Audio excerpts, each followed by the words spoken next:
As we get ready to usher in the last decade of this century, 1989 will be remembered as a turning point in human affairs. Mikhail Gorbachev unleashed events that could mean better lives for tens of millions of people, but at great peril to his own power at home. Correspondent Bob Abernathy has a report from Moscow. Before Gorbachev, the Soviet Union was a police state run on suspicion, fear, and the commands of the Communist Party. Communism, said the former Soviet rulers, was correct and invincible. As Nikita Khrushchev told the West, "We will bury you."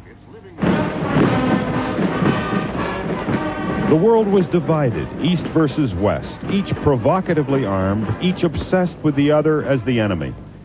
And then came Gorbachev, a loyal party man, a survivor in the old system, but somehow able to think in new ways.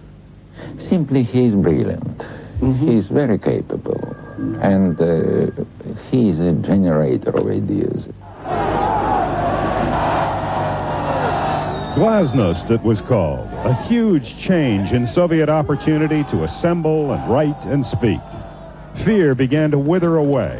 Almost anyone who wanted to emigrate could do so. Then political freedom as well. The first largely free elections here in 70 years, creating a new outspoken Congress of People's Deputies in which members were free to criticize even Gorbachev himself, live and on television. A year ago in New York at the UN General Assembly, Gorbachev laid out his vision for the world. Cooperation between nations, he said, should replace confrontation. The use or threat of force can no longer and must no longer be an instrument of foreign policy. Gorbachev announced the Soviet Union would cut its armed forces by 500,000 men over the next 2 years. Already this first year, the Soviets say they've cut 235,000. Gorbachev and President Reagan had agreed to ban intermediate-range nuclear weapons in Europe, and destruction of those weapons began. Then Gorbachev brought Soviet troops home from Afghanistan, which they'd invaded in 1979. Afghanistan had proved Gorbachev's point about modern warfare. It had become either too dangerous or it didn't work. At the same time, Gorbachev mended fences with the Chinese, patching up the old split between the communist giants. And then, this month, the first meeting of a Soviet leader with the head of the Roman Catholic Church. The night before, in Rome, Gorbachev made a remarkable confession. We no longer think that we are the best and that we are always right, that those who disagree with us are our enemies. Gorbachev has toured Western Europe like a salesman, urging investment in the Soviet Union, more trade, and the construction of what Gorbachev calls a common European home.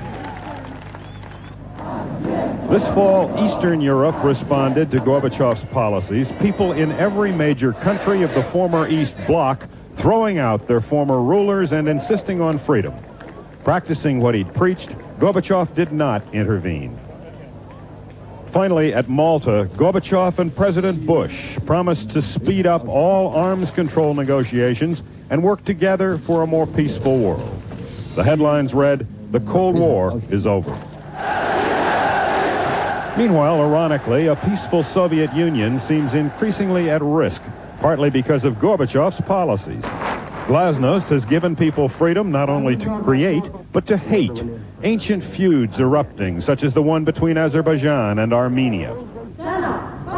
Also, led by the Baltic states, Lithuania, Latvia, Estonia, millions of people in outlying Soviet republics now want more freedom from Moscow's control, even perhaps full independence from the Soviet Union. Gorbachev's other major problem here is the attitude of millions of Soviet people to the economic reforms he wants. His perestroika, restructuring, is designed to decentralize decision-making, but after so many years of being told what to do, many Soviets find it all but impossible to express the initiative and responsibility a modern economy requires. Soviet consumers say they're worse off under Gorbachev than they were before. It's been observed that what Gorbachev is trying to accomplish here is like rebuilding a jet plane in flight. Making this a truly modern country after years of tyranny is no easy task.